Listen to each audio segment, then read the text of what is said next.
Leading players say they are grateful just to be able to continue the Australian Open after crowds were shut out and bubble conditions introduced when Victoria was plunged into a snap fight. We're guests here, so whatever works for the safety of everyone, said world number 3 Naomi Osaka, the 2019 champion, after easing into the fourth round on Friday. Osaka won the US Open last September in New York at an empty Arthur Ashe Stadium and said while she has loved being back in front of fans for the first time in almost a year, she supported the Victorian government's response to Melbourne's growing outbreak of COVID-19. I know there were quite a few people that weren't really happy with us being here in the first place, so I think we're all just really happy to be playing it. For me, I've played New York without fans, and it went really well for me. I'm sad, but I know what the other players including 7-time champion Serena Williams echoed her sentiment. It's rough, it's going to be a rough few days for I think everyone, but we'll hopefully get through it, said Williams after also reaching the fourth round. Share this article, but, you know what?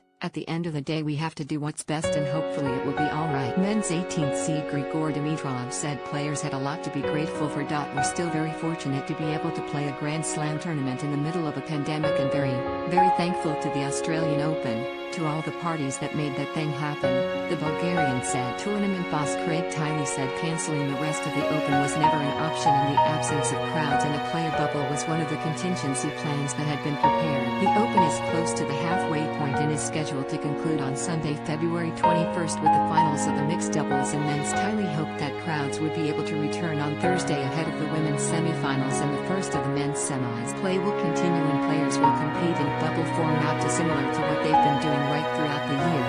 Those who will be allowed on site will be players and their direct support teams as well as those staff members who are unable to do the Tiley expected players to spend the bulk of their time on site, either playing or training, and they would otherwise remain under the same conditions as the general public. Victorian Premier Dan Andrews said tennis players were not considered essential workers but the nature of their profession meant they could not work. If you can work from home, you must, Andrews said. That's Melbourne Park.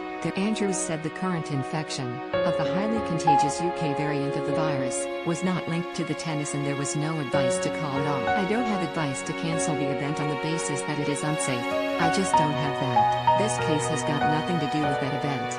This case is a different matter. The event has already suffered a significant financial hit with crowd limits reduced to 50% capacity and Tiley conceded it would do more damage to the just 76,213 fans attended in the first 4 days compared to a record 299,156 at the same point in. Fans who have tickets for the next 5 days are able to get a refund.